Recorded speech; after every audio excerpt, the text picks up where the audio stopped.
You cannot be a confident person unless you've accepted yourself for who you are and still continue to do the work. I believe in the power of and.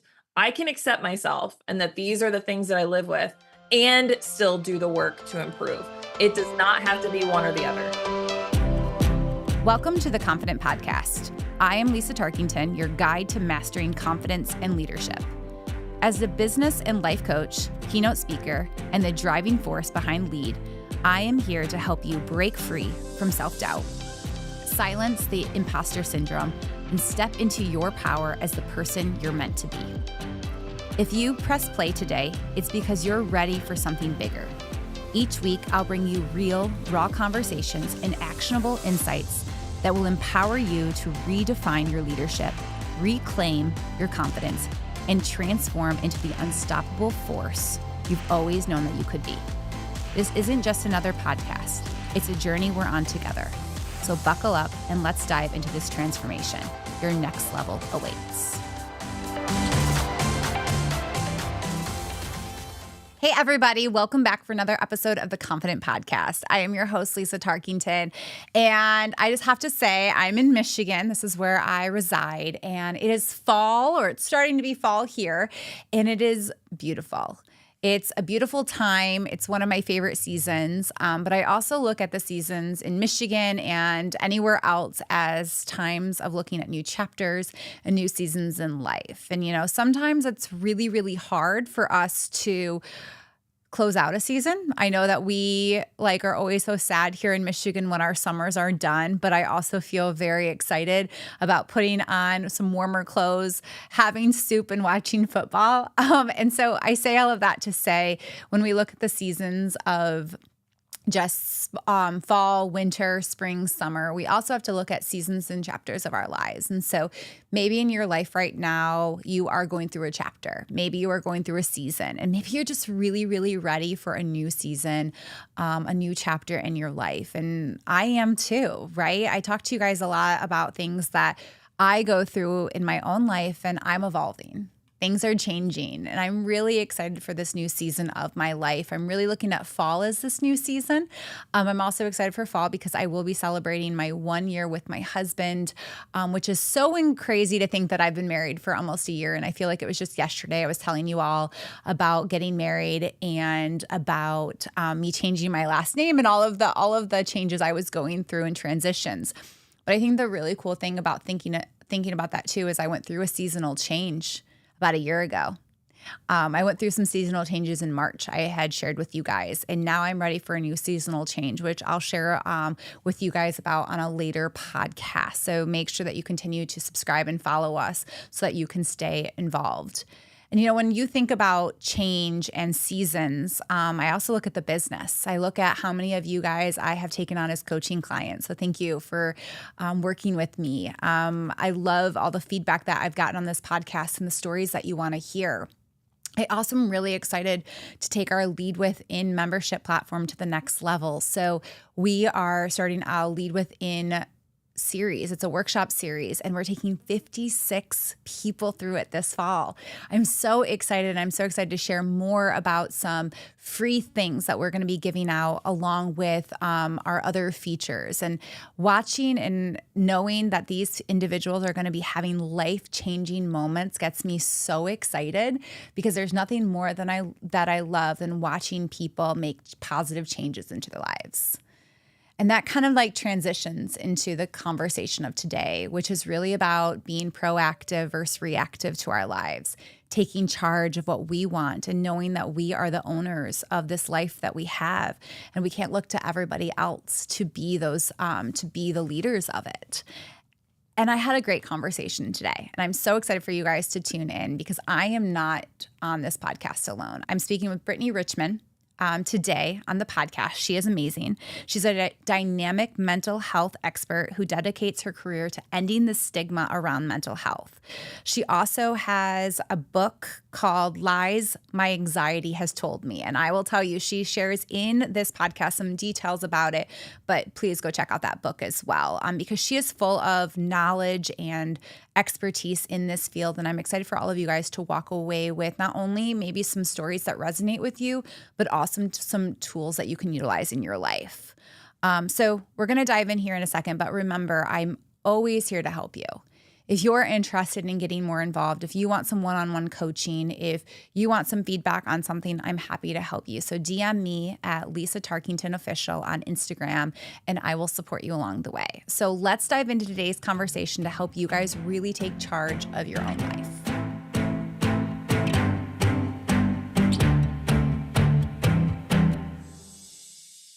All right, well, welcome, Brittany, to the Confident Podcast. We are so excited to be chatting with you today. I'm so happy to be here. Thank you so much for having me. I love this. This will be great. Yes, we're gonna have so much fun. So I love to kick things off with the guests, and specifically you, for if you could share a little bit about your journey, which led you to focus today on, like, no matter what age you're at, you should take control of your life. Wow. How much time do you have? Hours, girl. Tell me it Oh all. my gosh, still not enough time. Let's call my therapist. Maybe they can give you some notes. But oh my goodness. Well, first of all, thank you so much for having me. I'm so awkward when it comes to talking about, like, myself, and because I'd much rather talk about other people and, like, what they do. I mean, it's the counselor background in me for sure. And being a professional speaker, like, being on stage is such a small part of what I do. It's the conversations off stage that I really value, like hearing other people's stories and their experiences. But being able to share my own is really powerful, and I don't take that for granted. I know that can impact people. So, what was your question? Yeah, like, what led you to, like, believing that, like, someone should take charge of their life no matter where they're at? Like, take us back to really when you started on your journey. Like you said, counseling, you've had anxiety. I know that, like, all of those types of things. I feel like my spin on it would be like taking ownership and accountability over your mental and emotional health. I think that everybody at some point, no matter how old you are, whether you're in middle school, high school, college, 20s, 30s, 40s, 50s, I think we all tend to struggle mentally or emotionally, whether we have something that comes up in our life, like we're dealing with trauma, loss, grief, or even it doesn't matter. It can manifest at any time. And it doesn't mean you have mental illness. I want to be clear. Like, mental health struggles is just something we live with, just much like physical, right? Yeah. So we're constantly taking care of our physical body, whether it's how we eat or what we ingest or what we watch or what we consume or going to the doctor, all these things. So I think that taking ownership over your mental health can occur at any time. And I think that when people, places, things, environments affect your mental health, it affects your life, right? So taking control is understanding the things that we need to stay well. So I'm all about proactive solutions, not so much reactive solutions. So we know life is going to happen, right? We know we're going to go through things where we know life is going to throw us curveballs. So let's be proactive in that. So let's take care of ourselves with leaning into the things that bring us joy, learning to control the things that we can. And, again, the ownership piece. So recognizing that these things will happen. And what I mean by ownership, so let me take you back. So yes, I went into the field of counseling and psychology, but I went into that field because of my own mental health struggles as a teenager, which is what I speak on now. So I speak to high school students and college students on overcoming and managing anxiety, specifically on how to have those conversations and take ownership over your mental health.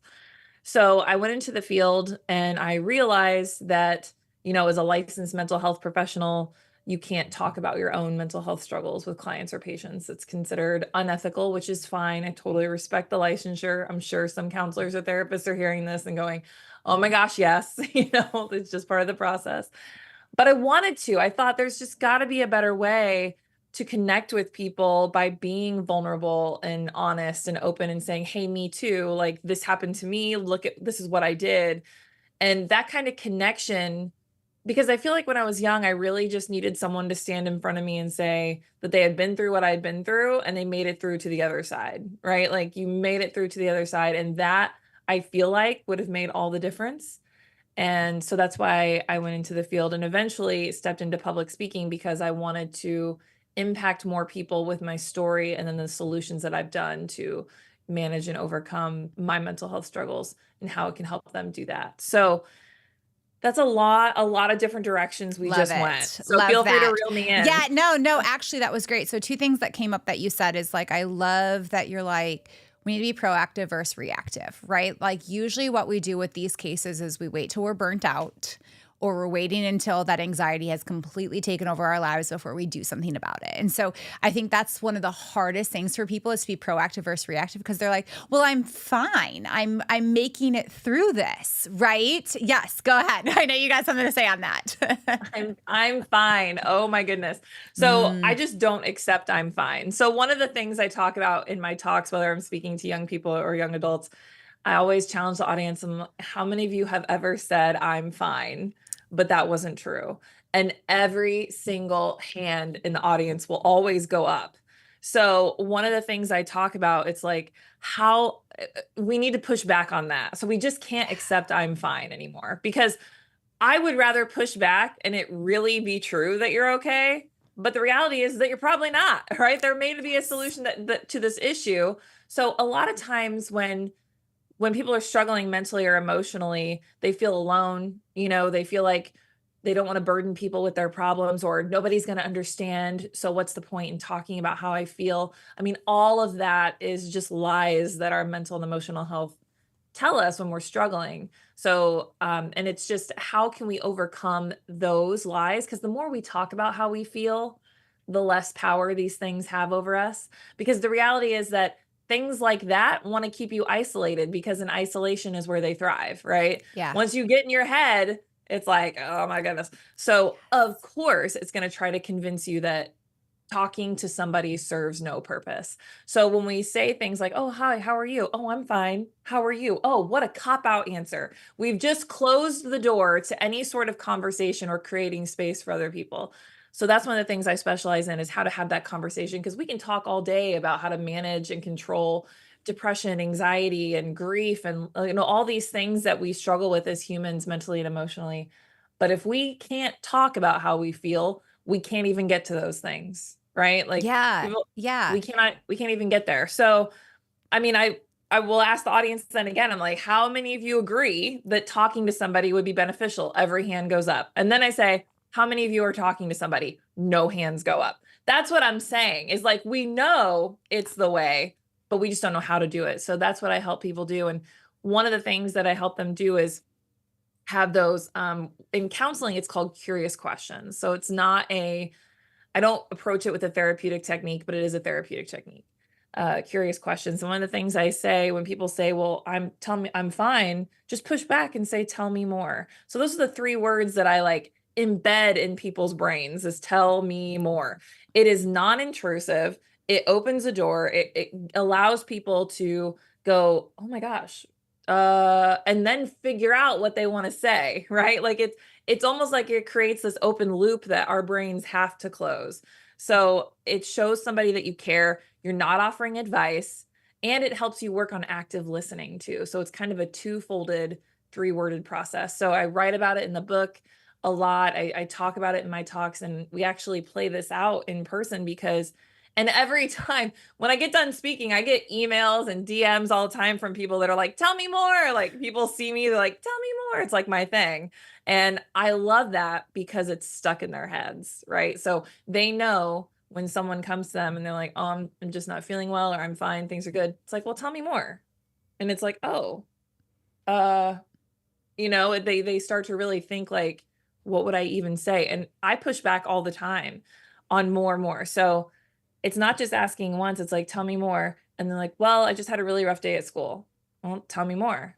Well, this person kept da da da da da. Da.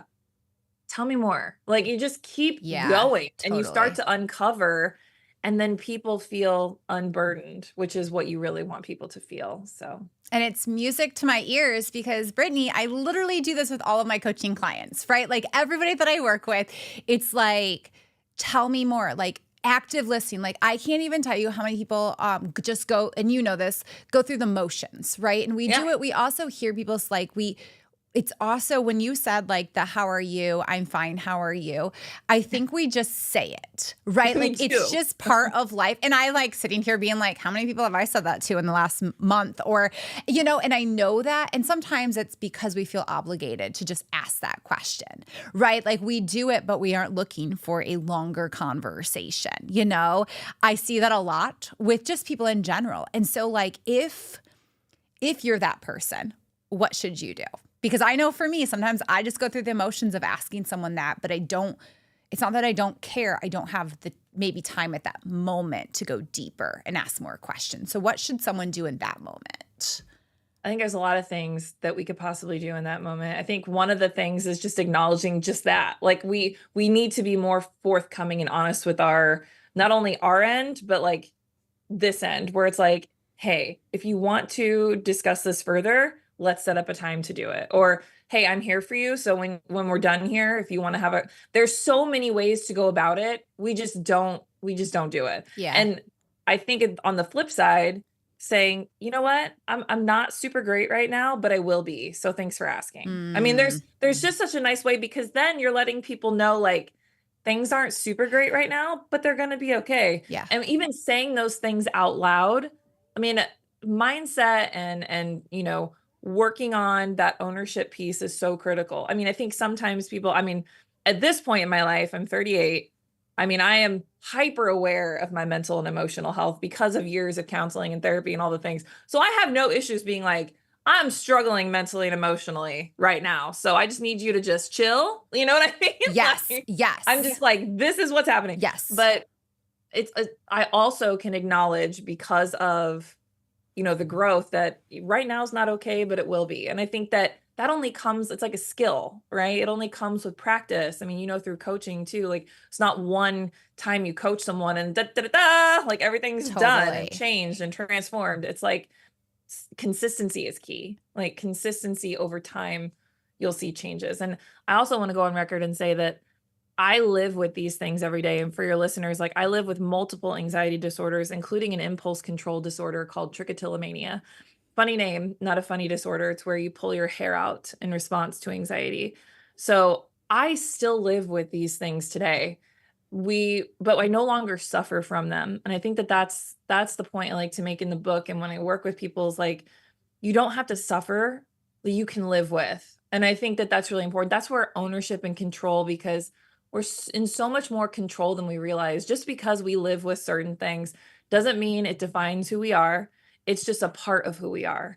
And I think that helping people reframe their mindset and do the work and see, like, even when you have moments that set back, you're mentally and emotionally mature enough to be like, I'm going to move through this and it's going to be fine on the other side.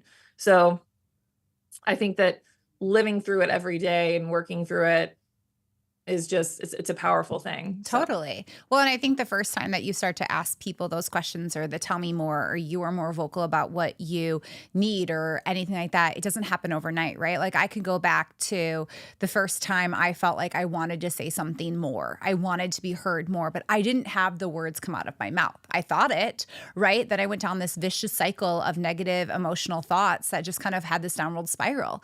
But had I in that moment probably said the things that I needed to say, I probably would have set myself up for more success. Now, on the flip side, I do that a lot now. Even literally, it's so funny as you were talking, I literally was thinking about yesterday. Like I had not been feeling good for probably like 5 days and like just on and off, right? Like I'd have a good moment and then I'd like be like, I just don't feel myself. And yesterday was a moment where it really hit me where I was like, okay, Lisa, what do you teach people? Right? Like you can take a break, you can take a minute, you can take like these things. And I had to talk to myself through those emotions. And so like still been teaching for about 12 years in this space, I had to tell myself those conversations. And boy, do I feel better today than I did any other day because I took that moment, And so what I would love to hear from you is like you said it earlier, like when I was in high school, I wish someone would have told me that story or like resonated with what I was going through because maybe it would have helped me get through these things quicker. So take us back. Take us back to maybe when you were 16 years old or whenever this started for you in your process of like when it sucked. honestly. Like, I think so many times us who have been on the other side, it's very easy for us to say, like, I'm still dealing with this stuff, but I'm in such a better place. But like, yes, I'm so proud of both of us for that. And I'm so proud of everybody else listening that might be at that point. But I'll share my story after you share yours, but I'd love to hear like where it really started for you and where it's like, then what was that like trigger for you to like make that shift? And maybe you had multiple, but yeah, I'd love to hear that. Yeah, I feel like there's multiple points in my life that could have contributed to the things that I live with today. But if we're talking about high school, really started kind of in, I can think back. There are moments I write about in my book, like core memories I have from like kindergarten and like primary school, like core moments that I'm like, that is burned into my brain. And even looking at those particular stories into middle school and high school, they all had the same theme. I wanted to fit in, so I pretended to be someone that I wasn't.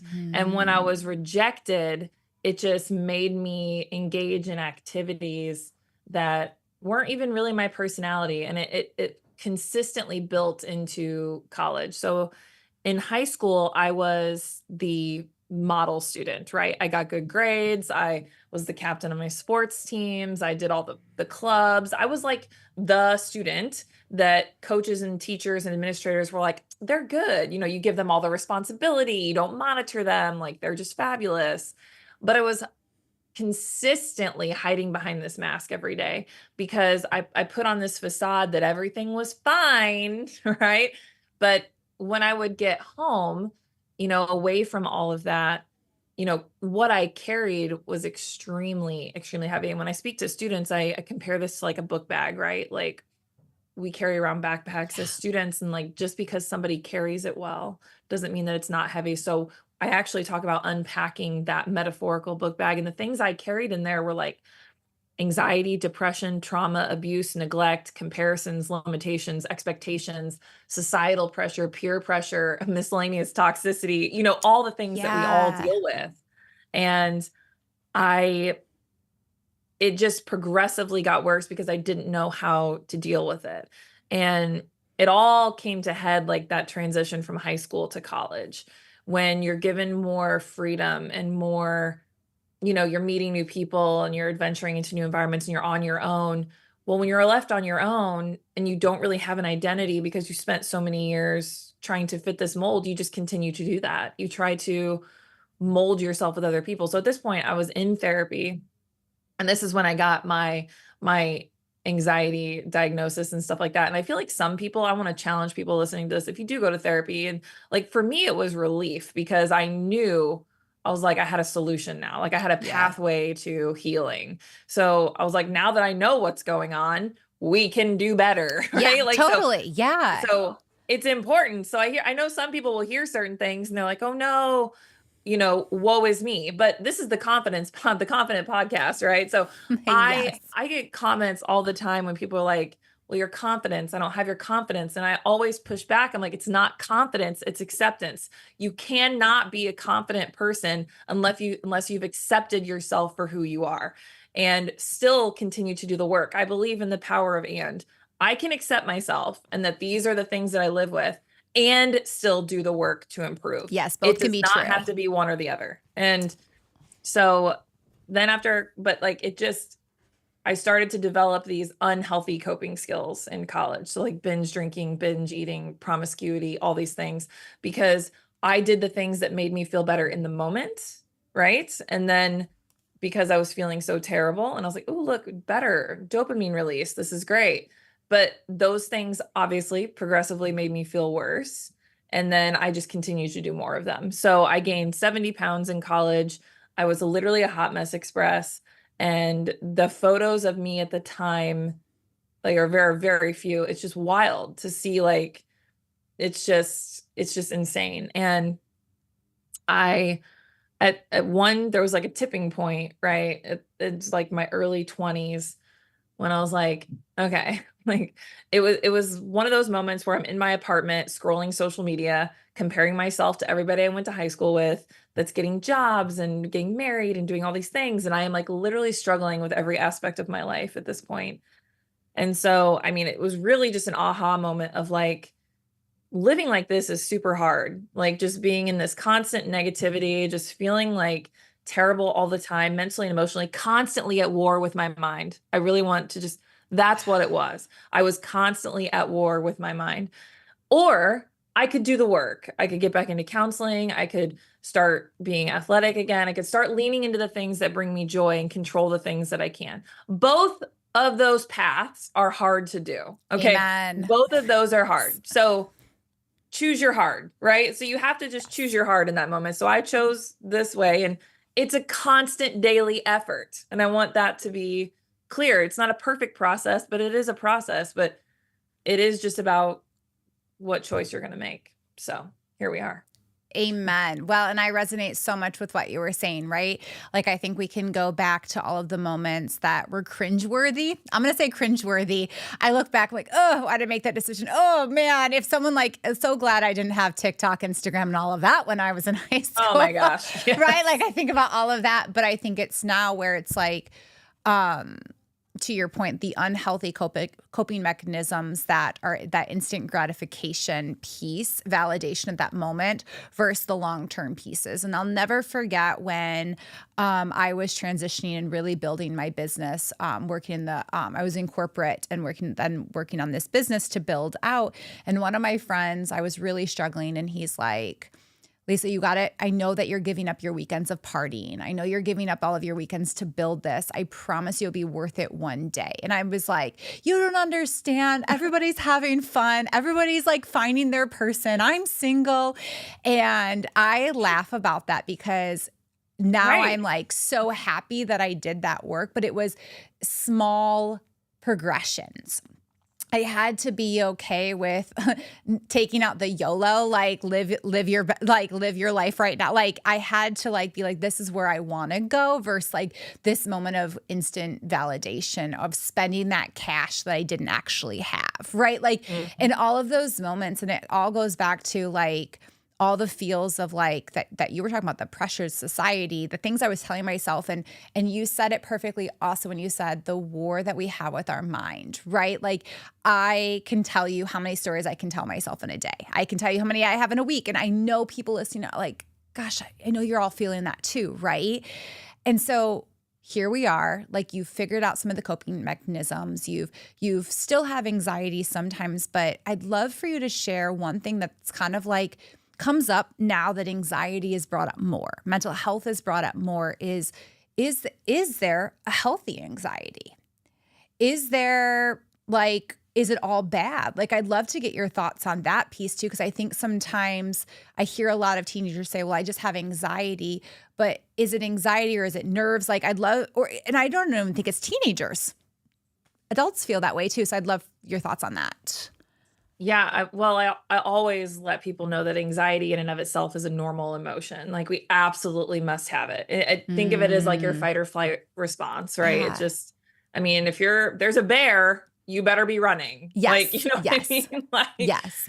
But every time you go for a walk, if you're obsessing because there's a bear, but there's definitely no bear, like, so it stops you from going for a walk, like there's an issue, right? So it's an issue when it becomes the basic, like, we don't have to get into like the DSM-5 definition of anxiety, but there's different criteria. But like at the end of the day, if it interferes with your ability to do normal human things, then that's an issue. Like if it stops you from going to the grocery store because you can't be around that many people for long periods of time or something like that. Like if it interferes with your ability to do normal human things, then there's some sort of issue going on at the end of the day. Yeah.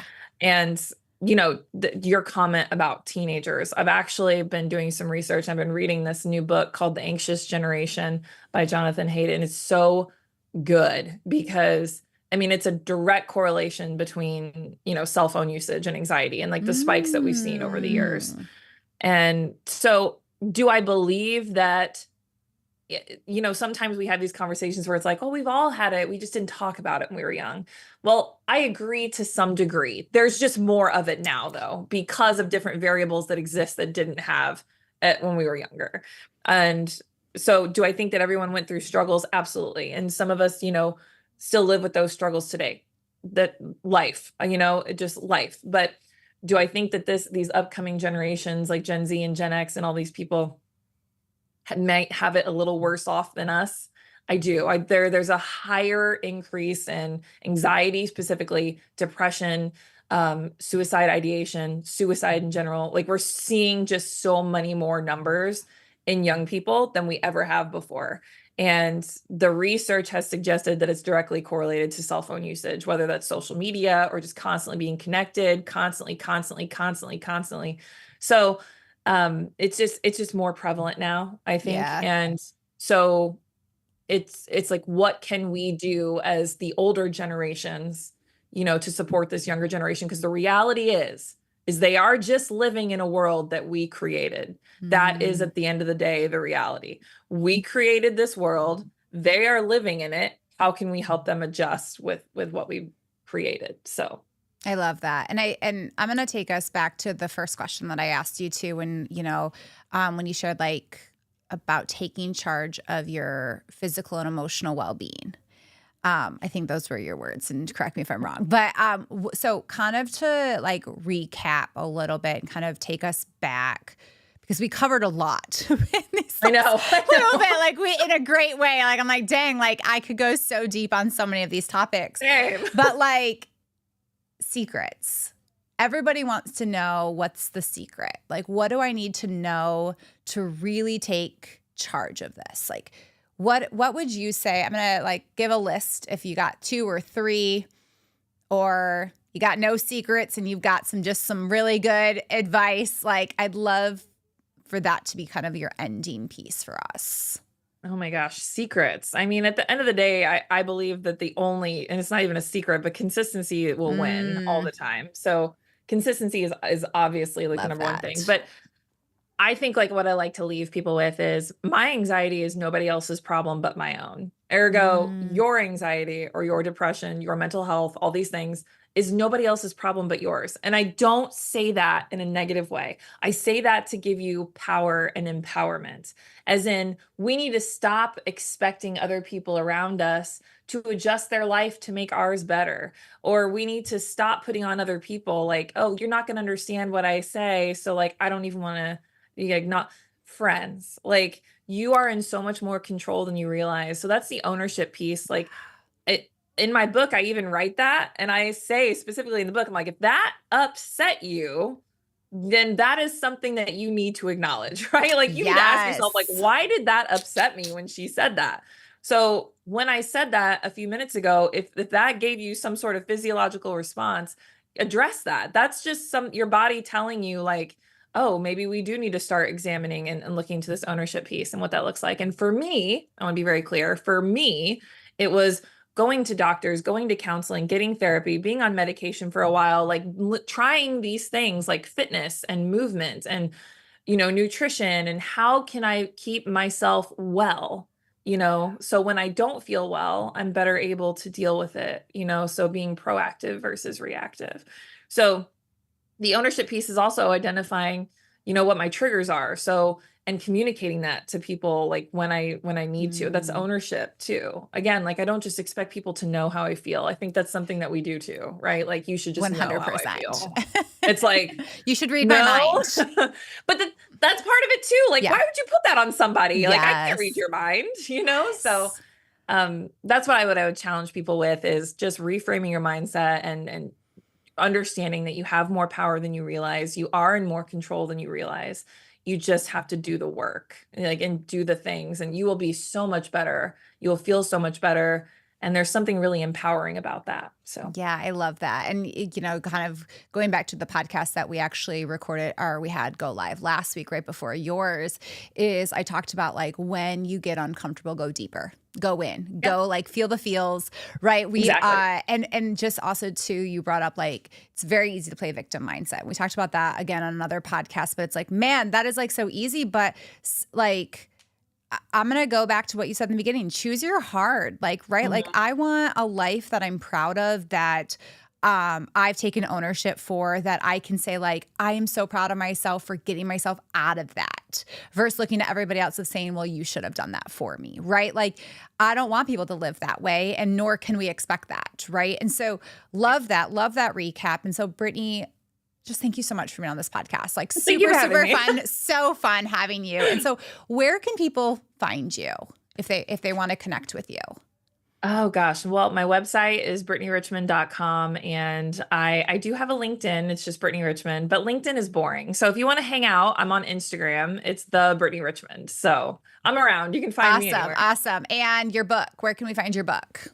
Oh, on Amazon. It's on the website though. Okay, cool. Awesome. So you'll be able to see it there. So. Perfect. I'll put all of this in my show notes. And Brittany, thank you so much for just hanging with us. So fun. I feel like the conversation evolved in a way that I wasn't expecting in the most beautiful way, right? Like, I think that this, like the proactive versus being reactive, the stories that you shared, I resonated with. So I bet more than anybody listening will probably feel that same way, right? And then it's just like, this is where you are today, but had you have not done the work, you wouldn't be where you are. And that's a reminder to everybody, small progress is better than no progress. And so thank you so much for being on. And I look forward to seeing all the things that you do.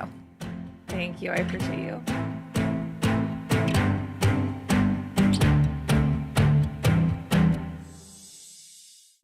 So to close out today, I want to thank Brittany for being our guest. It was such a powerful conversation where we were able to talk about really taking charge of your life, how to be proactive versus reactive, how to be part of the solution in your own life, and how to really ask powerful questions to really not only help yourself, but others in your life.